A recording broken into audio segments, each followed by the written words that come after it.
కానీ మా పర్మిషన్ ఎవరు ఇస్తలేరు. నేను చెప్పేదేనండి, గొడవ కాకుండా బంద్ చేయండి. వాళ్ళు బంద్ చేస్తే ఎప్పుడో బంద్ చేసాం సార్ మేము.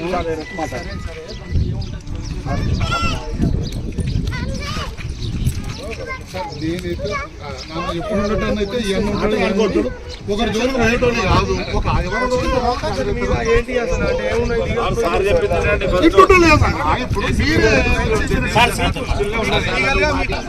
అందరూ మాట్లాడదే కాదు.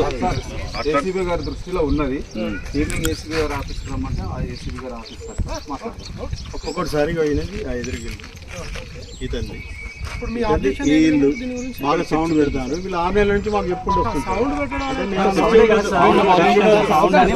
సౌండ్ బయటకు వస్తుందని అన్నారు సార్. మనం ఇంట్లో రాలేదు. ఇప్పుడు వచ్చి ఏమన్నా అంటే నెక్స్ట్ వారం మీకు సౌండ్ కనుక వస్తే నా నంబర్ ఇస్తానని మీరు చెప్పండి, నేనే చర్యలు తీసుకుంటాను. మా ఇల్లు ఇక్కడ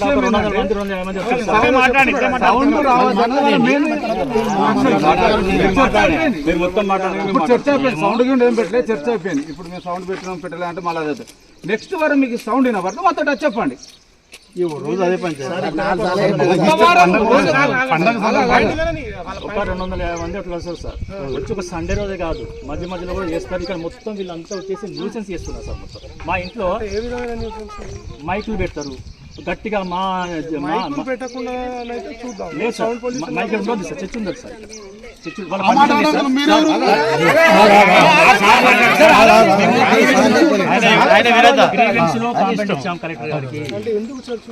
చర్చ ఎందుకు ఉండదు అంటే సార్, ఇక్కడ మేమందరం ఎక్కువ మెజార్టీ పీపుల్ అంతా చూస్తున్నాము. ప్లస్ ఇక్కడ మీరు మా దేవుడే గొప్ప, మా దేవుడే గొప్ప అంటే మరి ప్రచారం చేస్తే అడగొచ్చు. లేదు సార్, మాట్లాడుతుంటే మా మనసుగా మాకు మనశ్శాంతి లేకుండా పోతాం సార్. ఇక్కడ ఆత్మవస్తున్నారు. ఇక్కడ పిల్లలు ఎడ్యుకేషన్ ప్రిపేర్ అవుతున్నారు కాంపిటేటివ్ ఎగ్జామ్స్ కు. వీళ్ళు రావడం వల్ల వాళ్ళు పోయి వేరే ఊళ్ళలో పోయి ఎక్కడెక్కడో ప్రిపేర్ చేస్తా ఉన్నారు. ఈ అంతా న్యూసెన్స్ ఎందుకు సార్? సౌండ్ పొల్యూషన్ అయితే ఖచ్చితంగా అడగొచ్చు దాన్ని. అదే సార్, మాకు వీళ్ళు ప్రేయర్ అని కాదు సార్, మాకు వీళ్ళు మనశ్శాంతి లేకుండా చేస్తా ఉన్నారు. ఇప్పుడు రకరకాల జనాలు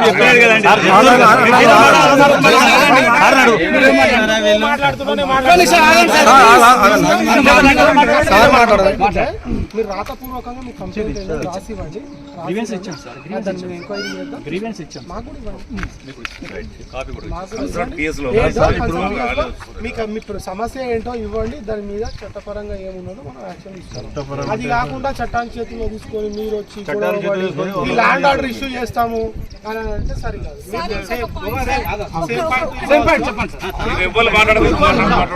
ఎవరు కూడా వాళ్ళు వచ్చిరని గొడవ పెట్టుకొని ఇది అది ల్యాండ్ ఆర్డర్ ఇష్యూ క్రియేట్ చేయొద్దు. ఇంత గ్యాదరింగ్ అయ్యి నాకు లక్షల పనులు ఉన్నాయి, పాడు చేయడానికి చేయకండి. ఏ ప్రాబ్లం ఉన్నా ఏది ఉన్నా మీరు లీగల్ గా పోలీస్ స్టేషన్ అప్రోచ్ కండి, వాళ్ళు అప్రోచ్ అవుతారు. కన్సర్న్ ఎవరైతే ఉన్నారో ఇప్పుడు కలెక్టర్ గారి దగ్గరికి వెళ్ళాలంటే మీరు మీ వాదన వినిపించండి వెళ్ళి. అంతేగాని ఇక్కడ గ్యాదరింగ్ అయ్యి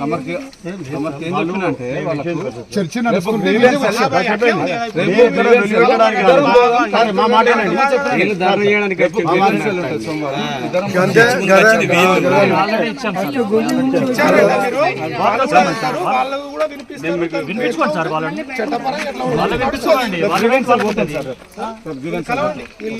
ఒకరికి ఇబ్బంది కాకుండా బతికితే మనకి వచ్చారు. అయిపోయింది అది గతం.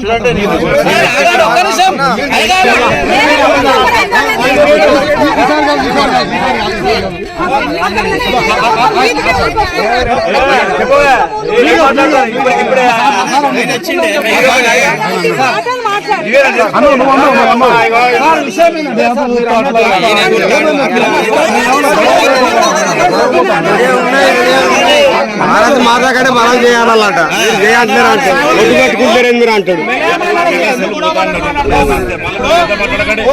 ఇదే వద్దానే మీరు గ్యాదరింగ్ అయితే ఇదే జరుగుతుంది. ఇంకోరు అన్నారంట వాళ్ళ భర్త. ఎవరన్నా సార్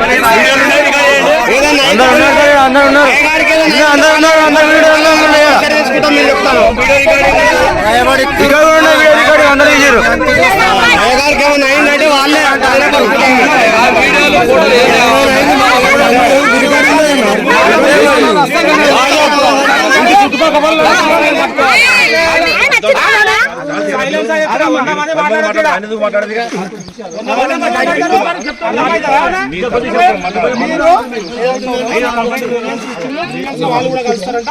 అది కాకుండా మీరు మా వైపు నుంచి కూడా మీకు ఏమన్నా యాక్షన్ తీసుకోవాలి ఏమన్నా ఉంటే స్టేషన్ లో కంప్లైంట్ పెట్టండి.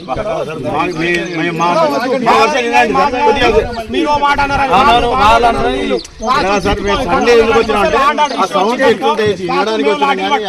వీళ్ళు ఒక 6 నెలల నుంచి మాకు చెప్పుకుంటూ వస్తున్నారు.